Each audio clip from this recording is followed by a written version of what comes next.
Tem novidade importante no Corinthians, primeira oferta pelos name rights. Quero te atualizar também sobre um patrocínio polêmico no Corinthians, as últimas no mercado, bastidores, finanças. Fala aí pessoal, sou Jorge Nicola, bem-vindos a mais um vídeo do canal. Sempre bom ter vocês por aqui, desejar um grande sábado e um enorme final de semana para todos. Pedir para deixarem like, se inscreverem no canal. Hora de falar sobre o Corinthians, que tem proposta polêmica para patrocínio. A Fatal Model, agência de acompanhantes de luxo, está disposta a colocar dinheiro, e bastante dinheiro, no timão. O namoro é antigo, desde 2022 que a Fatal Model tenta se associar ao Corinthians. Um dos diretores da empresa é torcedor fanático do Alvinegro e tenta convencer o presidente Osmar Stabile a fazer negócio. Entre outros movimentos, a Fatal Model já se colocou à disposição para ajudar no ano passado na contratação do Paul Pogba, agora a pagamento das dívidas relacionadas a Memphis Depay e também para patrocínio na camisa. Talvez a mais polêmica das ofertas da Fatal Model tenha sido de estampar o seu logo no time feminino. O Stabile reluta com a ideia e pensa os prós e contras. Vale a lembrança de que a Fatal Model já está em outros times de futebol no Brasil, como por exemplo no Vitória, mas recebeu nãos, inclusive do São Paulo. O Tricolor tinha no ano passado uma oferta bem acima da realidade do mercado para estampar a marca da Fatal Model em sua camisa, e o São Paulo optou por não levar essa história adiante. Tenho a impressão de que o Corinthians vai pelo mesmo caminho. Há muita preocupação de como é que esse patrocínio seria encarado por torcedores e também pela opinião pública. Então a tendência é que mesmo precisando de bastante dinheiro, o Corinthians não leve essa ideia adiante. Você, na condição de presidente do Corinthians, aceitaria o patrocínio da Fatal Model? Em qual condição? Já usa o espaço para comentar e registra a sua opinião, beleza?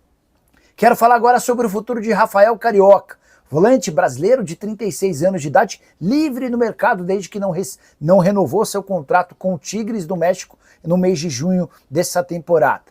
Conversei com o Rafael para perguntar se a tendência hoje é de ele continuar no futebol europeu ou voltar ao Brasil. O Rafael me assegurou que nesse momento há negociações com clubes brasileiros e a tendência é que ele seja anunciado em breve.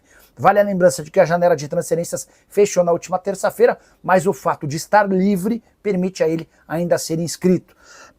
A busca do Rafael é por um clube de primeira divisão, até porque dos tempos de Tigres sempre jogando em alto nível. A última temporada em que foi a que ele menos jogou foram 34 partidas e mais 2 assistências. Você lembra do Rafael Carioca, né? Jogador com passagens por Grêmio, Vasco e Atlético Mineiro. Foram 8 anos de futebol mexicano, todos pelo Tigres, onde ele é extremamente ídolo.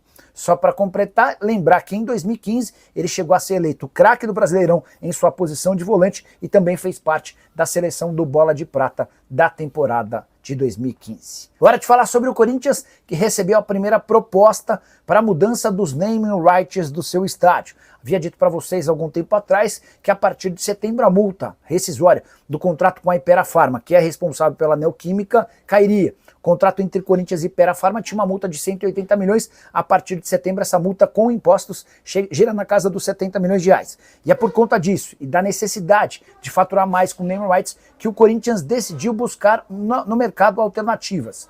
A primeira oferta é de uma casa de apostas, que não superou ou não chegou perto dos 50 milhões de reais por mês não, dos 50 milhões de reais por ano que o Corinthians pretende arrecadar para a troca dos seus name rights. Hoje a Neoquímica garante ao Corinthians 15 milhões de reais por temporada. Se o Timão chegar perto dos 50 milhões, haverá acordo.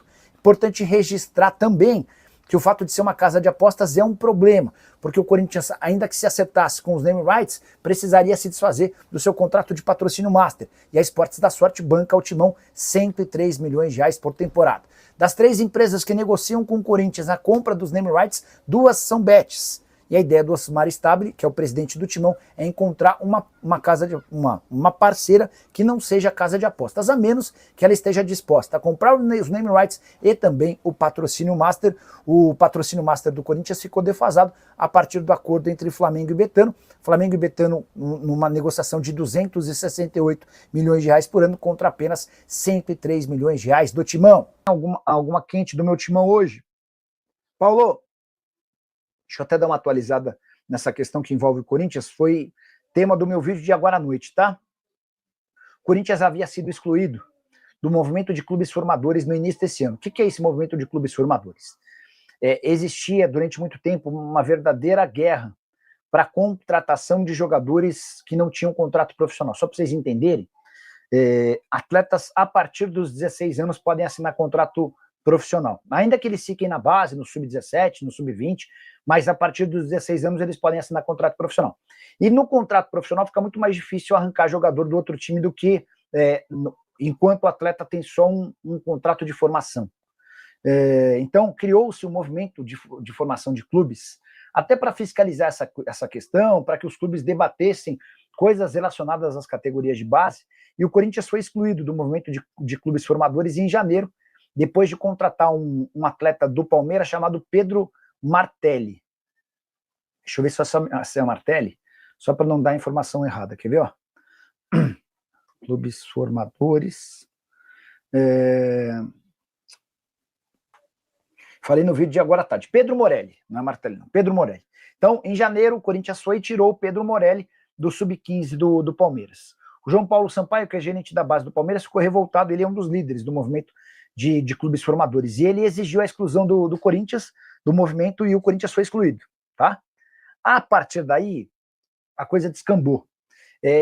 A Copa Votorantim, que é uma das mais importantes para o sub-15 na temporada, ela aconteceu com um boicote de 13 times grandes, que fazem parte do movimento de clubes formadores. Eles exigiram do organizador da Copa Votorantim que o Corinthians não disputasse torneio. Só que o organizador do torneio é corintiano. E falou, cara, eu não vou abrir mão do meu time, já tinha convidado, eu não vou desconvidar. Se vocês quiserem, vocês não participam. E 13 times abriram mão de disputar a Copa Votorantim. A solução para que o torneio acontecesse foi convidar times pequenos do interior de São Paulo. E o Corinthians acabou ganhando com uma frente e outra atrás, super fácil, uma mão na roda, é a expressão que eu queria usar, até por conta dos adversários muito frágeis. E esse debate continuou. Recentemente o Bahia foi e contratou o Cauê Furquim do Corinthians, já com um contrato de profissional. E aí o que a nova diretoria do Corinthians está fazendo? O Osmar Stabile foi eleito agora em definitivo até dezembro de 26 e tem procurado uma aproximação do Palmeiras, do pessoal da federação e de outros clubes grandes, para que o Corinthians seja reintegrado ao movimento de clubes formadores, com o objetivo de acabar essa celeuma, acabar essa guerra, e para garantir também a presença do Corinthians na Copa São Paulo de Juniores. Nesse momento, o Timão ainda não tem assegurado a sua presença no torneio do ano que vem. Informação exclusiva, o Corinthians trabalha nos bastidores para acabar com a exclusão a qual ele foi imposto no movimento de clubes formadores. Bora retomar essa história para você entender direitinho. No mês de janeiro, o Corinthians tirou do Palmeiras um atleta chamado Pedro Morelli, esse jogador das categorias de base com menos de 16 anos de idade. Isso causou revolta no João Paulo Sampaio, gerente das categorias de base do Palmeiras e um dos principais articuladores do movimento de clubes formadores. Esse movimento existe para conscientizar os times a agirem de forma única em atletas até 16 anos. Só para lembrar que atletas de 14, 15, 16 anos que não assinaram contratos profissionais, eles têm uma relação muito tênue, muito leve com os clubes. E para evitar uma grande guerra, uma grande concorrência entre esses times, criou-se o movimento de clubes formadores, que tenta regularizar esse mercado de atletas que ainda não assinaram esse primeiro contrato profissional. O primeiro contrato profissional é permitido a partir dos 16 anos, a partir daí está tudo liberado. Se você pagar a multa rescisória, você leva o jogador, como aconteceu recentemente com o Cauê Furquim, jogador que pertencia ao Corinthians, tinha um salário de 7 mil reais, até por isso sua multa era de 14 milhões de reais, o Bahia pagou a multa rescisória e levou o atleta. O movimento dos clubes formadores combate um outro tipo de negociação, de jogadores até os 16 anos, tá? E há uma série de implicações no Corinthians a partir do momento em que ele foi excluído desse movimento. O Timão deixou de ser convidado para torneios, embora um deles tenha acontecido uma coisa muito maluca. A Copa Votorantim tinha o Corinthians como convidado, além de todos os outros grandes. Só que 13 times que compõem o movimento dos clubes formadores exigiram que o Corinthians fosse retirado da Copa Votorantim, que é organizada por um torcedor declarado do Corinthians. Esse cara não aceitou a retirada do Corinthians e os 13 clubes que exigiram acabaram por não participar do torneio, que acabou sendo realizado com equipes bem pequenas do interior de São Paulo, em substituição a Palmeiras, São Paulo, entre outros gigantes. Também houve problemas com a Copa Nike, e o maior risco agora em relação à Copa São Paulo de Juniores. Se o Corinthians não solucionar essa exclusão, é possível que ele não possa participar da Copa São Paulo, torneio mais tradicional de categoria de base do futebol brasileiro, marcado para janeiro do ano que vem. A Federação Paulista também tem pressa em regularizar essa situação para evitar qualquer tipo de problema, não tendo o maior campeão da Copa São Paulo. A grande justificativa do Corinthians para voltar ao movimento de clubes formadores tem a ver com uma mudança radical na base e também na presidência. Augusto Melo, que era o responsável do Corinthians na época da contratação do Pedro Morelli junto ao Palmeiras, não faz mais parte do clube, assim como praticamente todos os dirigentes da base. Uma série de encontros tem acontecido, incluindo o presidente do Corinthians, o presidente do Palmeiras, o João Paulo Sampaio, e a tendência é que o Timão seja devolvido ao movimento de clubes formadores, o que vai permitir sua presença na Copa São Paulo. Prometo ficar de olho nessa novidade e qualquer coisa conto para vocês.